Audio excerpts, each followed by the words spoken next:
episode number 20.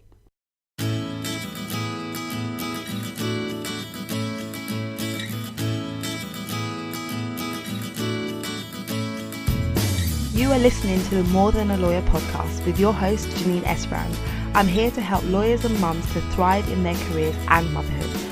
I share tips, strategies and inspirational conversation with awesome women to help you reduce the struggle in your juggle.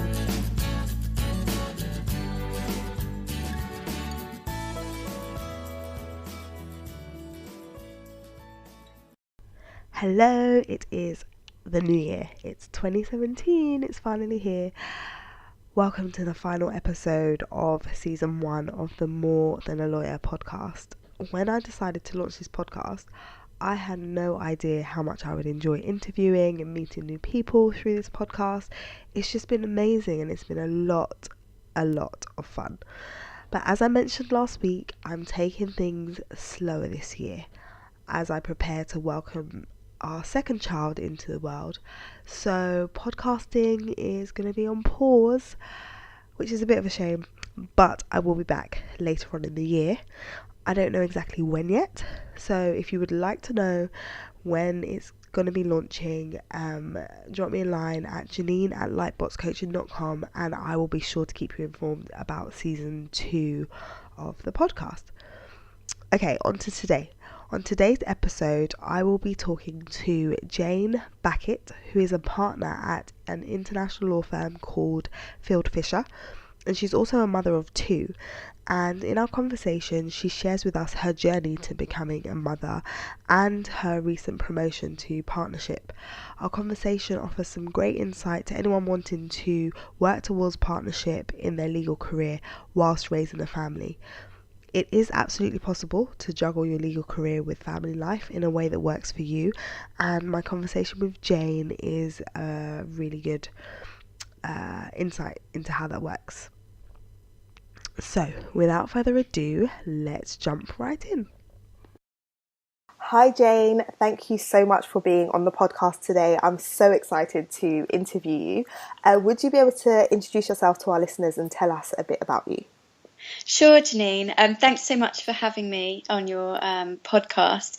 So basically, my background is that I'm a lawyer by trade, and I'm also a working mother, so I have 2 children. This year, I made partner at a law firm after being at another firm for 11 years. So that's a whole new experience for me. It's very exciting, new challenge. And I'm back to doing a 5-day week in the city. Previous to that, at my old firm, for about 3 years, I was doing 2 days working from home. Mm-hmm. So it's a big change of arrangements after, that period of working from home. But it's great. And I'm at a law firm now called Fieldfisher, which is a European law firm. And I'm a banking lawyer. So I specialise in banking transactions, in particular real estate financings. Awesome. Oh my goodness, there's so much I want to ask you about.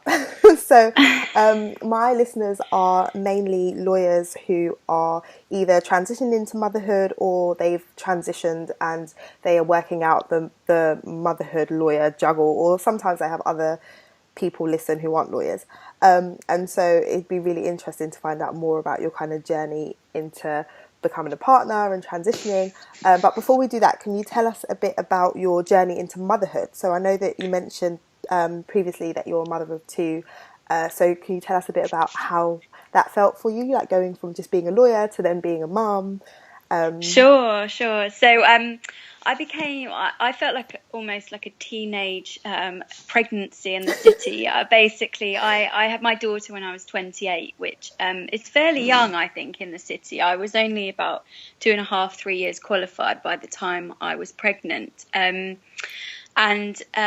People look at you quite strangely as if you're going to step off and they're not quite sure whether you're ever going to step back on or how it's going to work.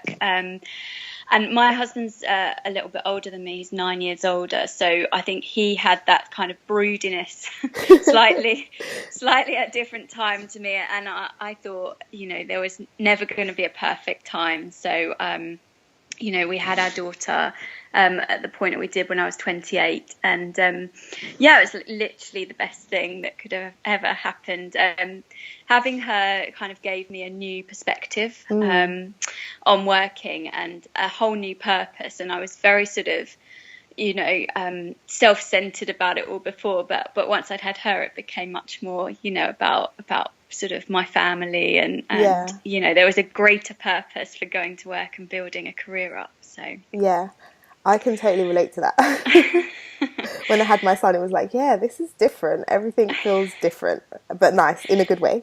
It is. Someone gave me a really good tip when I came back after having her, and they said the person had 3 children themselves, and they said that a working mare is a better mare. So it's northern phrase. Okay. It means that you're a much better worker, I think, once you become a mother. Yeah, I think you're just so much more productive.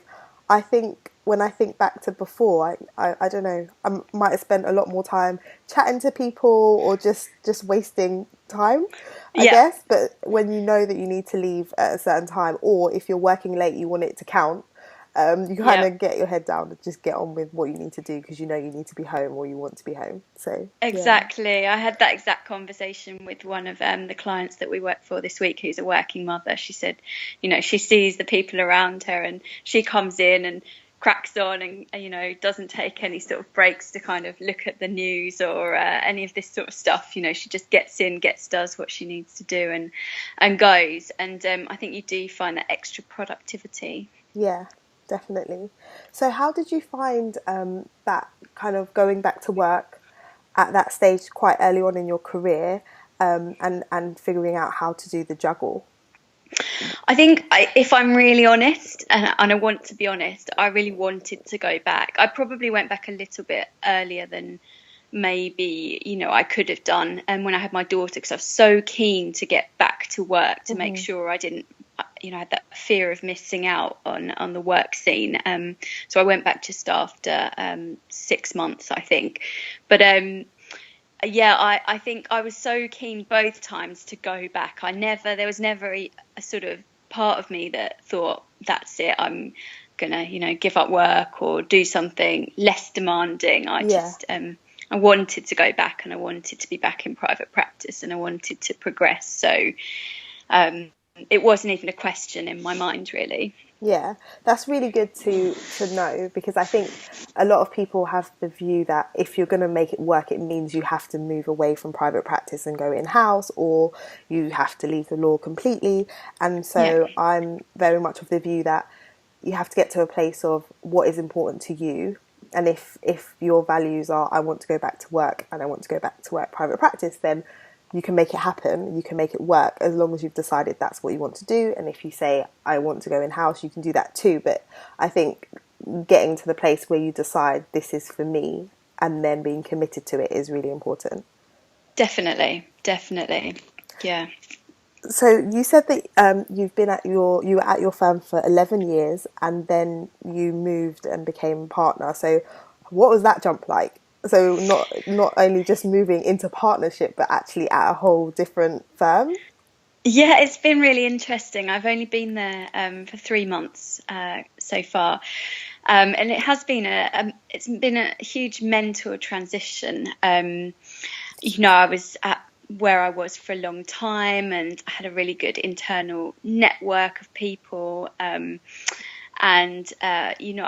loved it there. I sort of felt like part of the furniture and, was part of the fabric of the place, I think. And so moving from that was a huge decision. But I knew almost that I needed to make it in order to progress. So I'd convinced myself quite a long time before I did the move that I was going to make myself do it if, I was going to sort of make partnerships. So I had, mentally prepared myself for it in a way. But I don't think anything does prepare you for, being the new person in the goldfish bowl. And it did feel, and it does sometimes feel like I'm sort of under the spotlight. And I think that, I'm probably being paranoid about it. But but you do feel like as a new person you're being watched, and I think in fairness it's probably true. People do watch you early on until you sort of settle in, and that's fine. And also I've gone from sitting in a sort of an office environment to sitting open plan, which is a huge change. And lovely, really lovely. I really enjoy it, but just getting used to the different environment of sitting open plan is really interesting. I'd done it a couple of times on secondment, but that was slightly different. And just adjusting to it, and sort of listening into other people's conversations as they sort of practice in their different areas is interesting in itself, because for a long time I just sat with a trainee in my office and was cocooned away from listening to anyone else practice the law. So I'm quite nosy, so I get distracted and have to check myself back into what I'm doing rather than listen to someone else having a conversation about law or documents. I used to work in an open plan office when I was a trainee and then newly qualified, and I remember just feeling so anxious and conscious that, when people say just call the client and just ask them about something, you're just like, oh, I just don't want you to hear me on the phone, or I don't want to. But yeah, I found that it was really good for learning though as a junior lawyer, to kind of hear how partners were on the phone and how they handle difficult conversations and stuff like that. So that was definitely it's a whole new level of transparency, and I think it is really good for learning and for integrating as an office. And I think it's a healthier environment in some senses than being cocooned away on your own for long parts of the day. But it's definitely a change, and it's definitely a change, getting to know a whole new firm's culture. So. Yeah.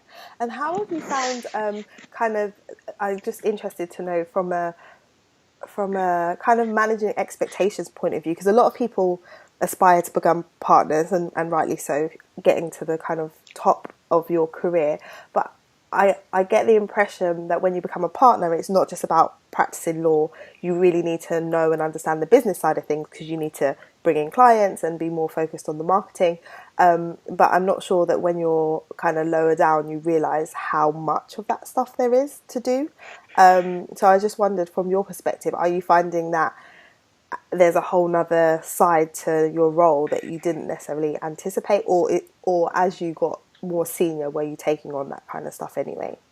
I think it's a really insightful question, because I always wonder, as a junior, whether people realise that basically you're aspiring to get yourself out of a job. Essentially, you're aspiring to become self-employed, and to not, sort of in a sense have to hold your hand out and wait for your paycheck. You're aspiring to build your own business and your own practice. And I always wonder whether people kind of realise that at a really junior level. From the get-go, it's so important to like build your network, and to know that you're going to be responsible for all of the decisions that go on ultimately. And I think it is slightly terrifying to step into a role and basically be expected to generate business.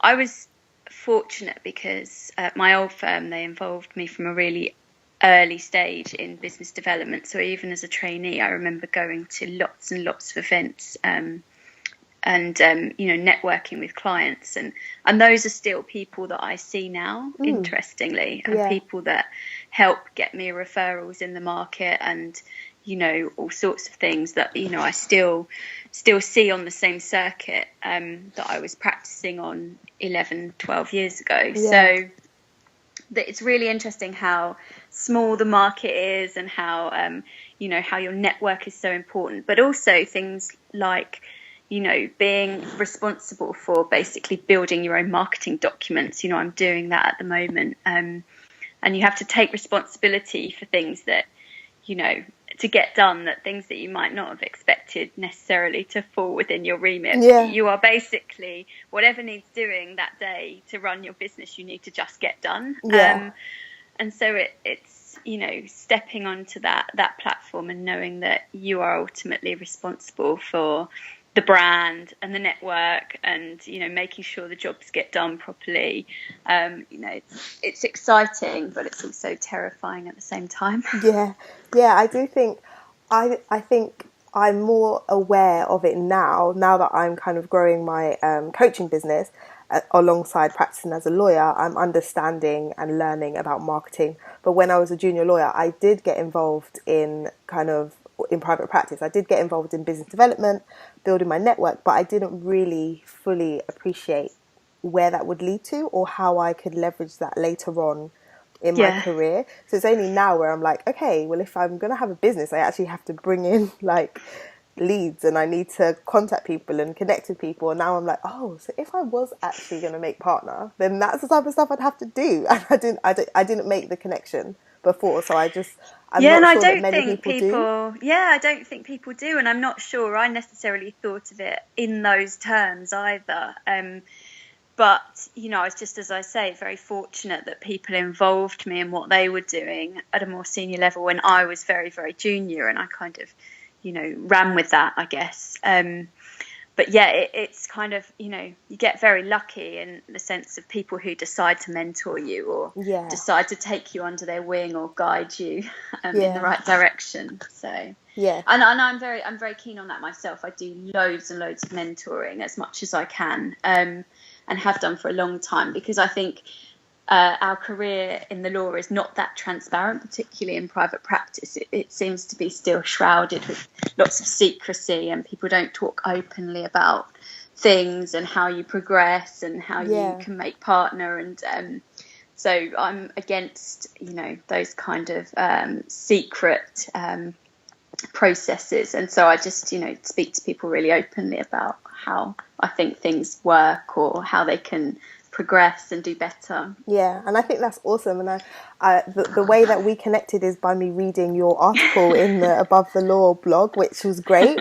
And so I think it's awesome that you're doing stuff like that, so people can kind of see that, yes, I can see how it actually looks on a practical level. It's completely terrifying. Like, you probably have the same thing. You put yourself out there, and you get lots and lots of people who are massively supportive of what you do, and that's really encouraging. But I also have had people who are not that supportive or don't like what you say, and will tell you so, or send you emails that aren't that pleasant about what you've said or their opinions. And so you do have to, I think, the more publicised you become in what you're doing, and the more you're trying to push a cause, the more you have to be aware that you are going to have a contingent of people that don't always agree with what you say, or follow you or think that you're doing the right things, and you have to kind of accept that in your mind, which isn't always easy. All of us have delicate egos as lawyers, or and you've always been used to sort of maybe achieving high grades or doing well, and having people criticize you is quite difficult. Well, I haven't come across any negative criticism yet, but I'm sure I will, so thank you for giving me the heads up, so I can kind of be like, I need to have a thick skin, it's okay. You have to have a really thick skin. You have to grow a really thick skin in our business. Yeah, absolutely. So are there any kind of particular challenges that you would say you faced over the time, just going back to the managing motherhood and your career, that spring to mind, ones that you would say, that's definitely a challenge, and that's something that I've either overcome or I'm in the process of? It'd be interesting for people to hear about that. Definitely. I mean, the biggest one is time management, and I found that incredibly hard since I've moved to a new firm, because I sort of had the good fortune of having it down pat when I was at my old place, in the sense that I knew how my days would, even as a lawyer, it's difficult because the career can be unpredictable, but I had very good systems in place, and I was used to working at home, and I had people on the ground who would, be around to help me if, I needed things. Whereas moving firms makes that more difficult, because your understanding of the internal network and how to get stuff done quickly is different, and you don't know who to call when something goes wrong with your IT, or who to call when you need a document turned around really quickly. by a trainee or paralegal, or where you can get evening secretarial support, and all that huge learning curve of moving. So time management becomes even more difficult when you move firms, because you've got to learn all of that stuff as well. So the way I've obviously had to, work at learning how the systems work for several weeks now, but I've also got overwhelmed by my diary every day, because people just put meetings in it, and as a partner you have more sort of admin responsibilities, management responsibilities, if you like. So working out each day how to manage my diary has become literally my biggest challenge. Oh wow. So I look at my diary every day, and now I just don't even look at some days at days ahead. I just look at the day that I'm in. So I've compartmentalized it to just the day I'm dealing with, and then I'll look at it and be like, there's 6 things in it, I can do 5 of them, the other one I'm going to have to move or cancel. So I try, and it probably isn't the perfect system, but it's the one that I can mentally manage. So I'll look and work out that day what I can and can't do, versus what billable work or client service work I have to manage around that. So that's the time management, and the diary management is probably one of the biggest challenges. The other obvious big challenge is how much face time you have to put into your particular legal career. And it's difficult, because sometimes, especially in private practice, there is a hang your coat on the back of the chair mentality. And you don't want to be the person, getting up at 5 or 5:30 necessarily to leave. But I think that if you're very confident in your own abilities and capabilities, then, you should have good boundaries in place, and you should be able to be managing your life around dropping your children off or picking them up, or, having to have, a call with the nanny, or, having to work out between your family who's going to do what. So I think it's a FaceTime thing sometimes, and you have to work out, how everyone's perceiving you, and whether whether you're communicating your boundaries clearly enough to make it work. I think that's really good, like a really good approach to take, because like you said, at your previous firm you kind of got to know people and had your internal network. So I guess with time where you are now, you'll build that, and that will grow. But really, exactly, having that, people don't really when good. You move, people don't know. They don't have that trust system in place. Where I was for 11 years, people trusted me and knew I would get done what I need to do. But as I say, people are kind of, when you move, people are slightly conscious of people watching you, or not knowing what your skill set is and how adaptable you are, and how good you are at maybe getting things done and turning things around and doing that. So you have to be conscious that people are learning about you as well as you're learning about people. Yeah, absolutely. But like you said, it's good to have in mind the boundaries that you're setting, and just being clear that you will get things done, but you know, things like having to leave because of childcare is like a non-negotiable. Yes, fundamental. You just have to have your own boundaries, and you have to be proud that you're managing your career and your day in the way that you need to manage them around all your other things. And I think you have to be, I had some really good advice from a maternity coach when I came back after my second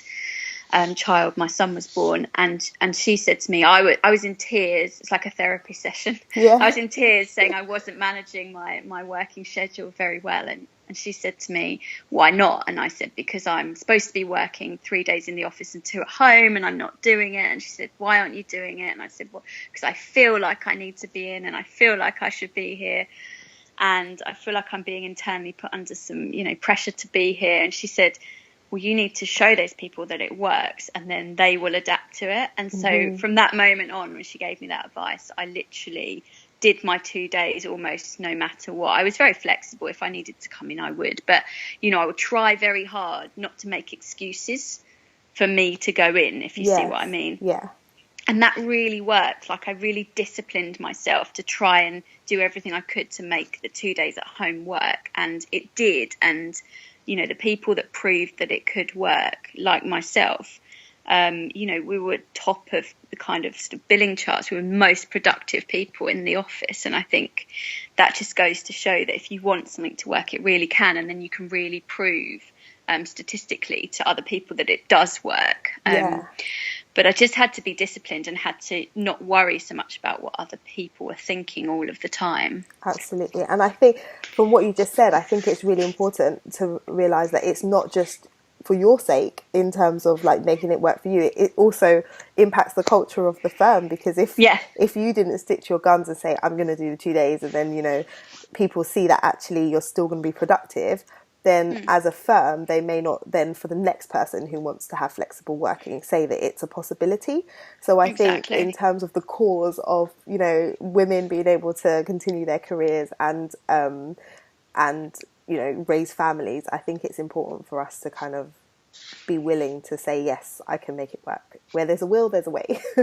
Definitely.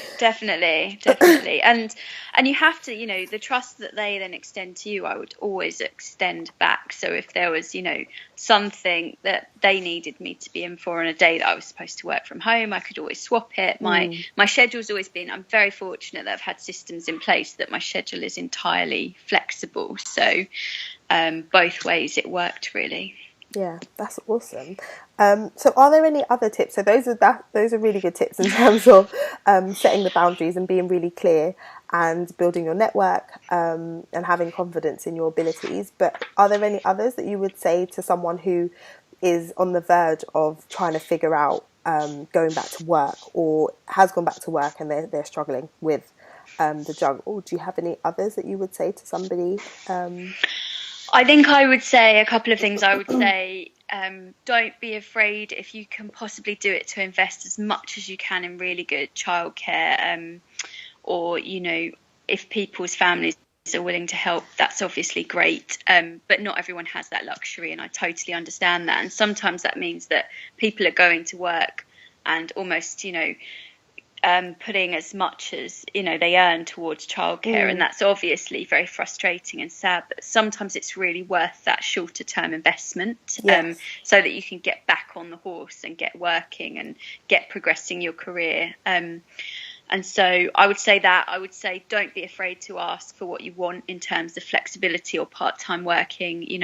Just ask for it, and again, don't worry about what people think, because sometimes your perception of what you think people are going to do in reaction to your request is nothing like the actual reaction, and people tend to want to help people get back onto the the working system, and I've been very fortunate, as I say, in terms of people wanting to accommodate me. But I think the world is changing, and people do want to accommodate people working in different ways. So ask, definitely make the request.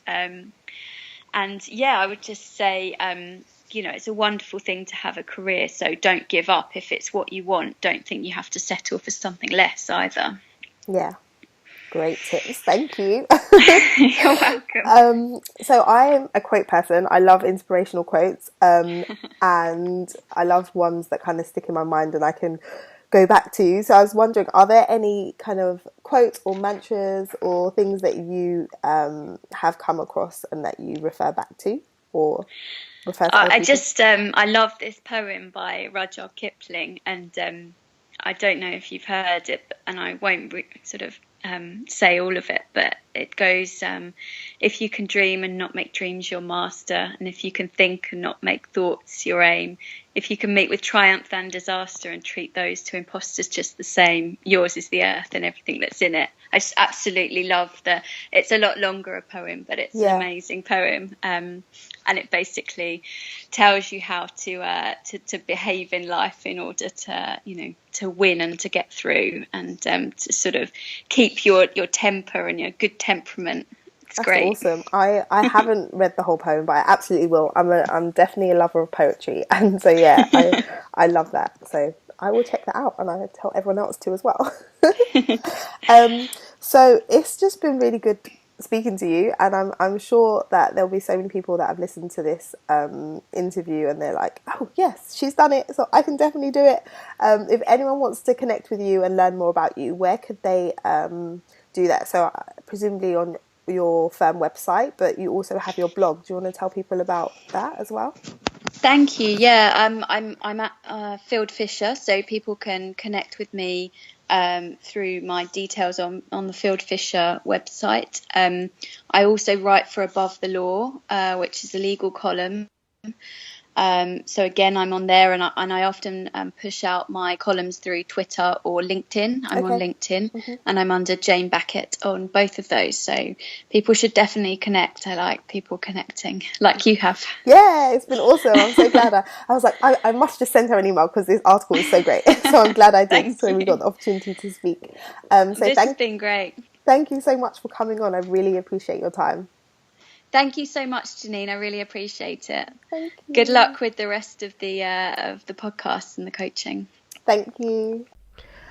I hope you were inspired by that conversation as much as I was. It was great to talk to Jayne and learn how she managed to juggle life as a mother and as a successful lawyer as she journeyed to partnership.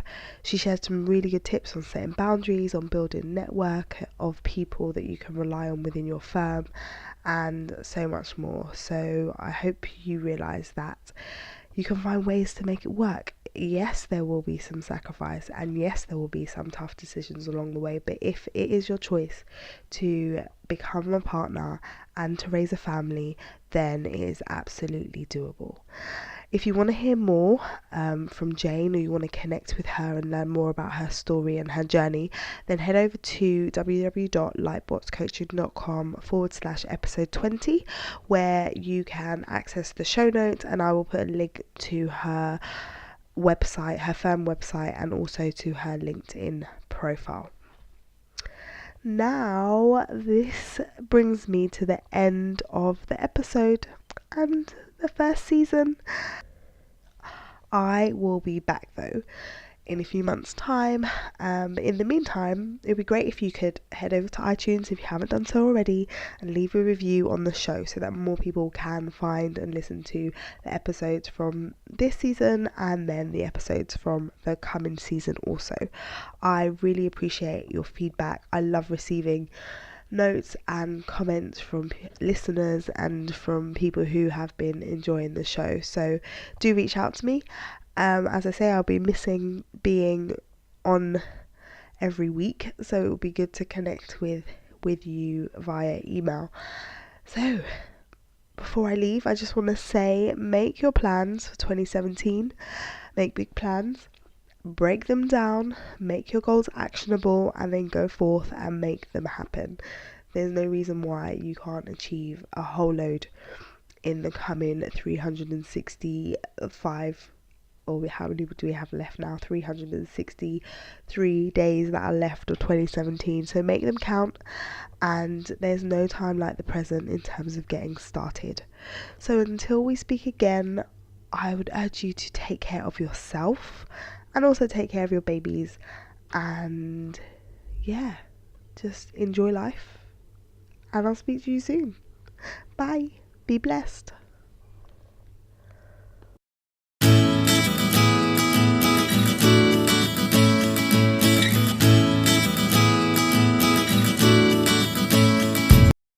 The More Than a Lawyer podcast features music from Sound.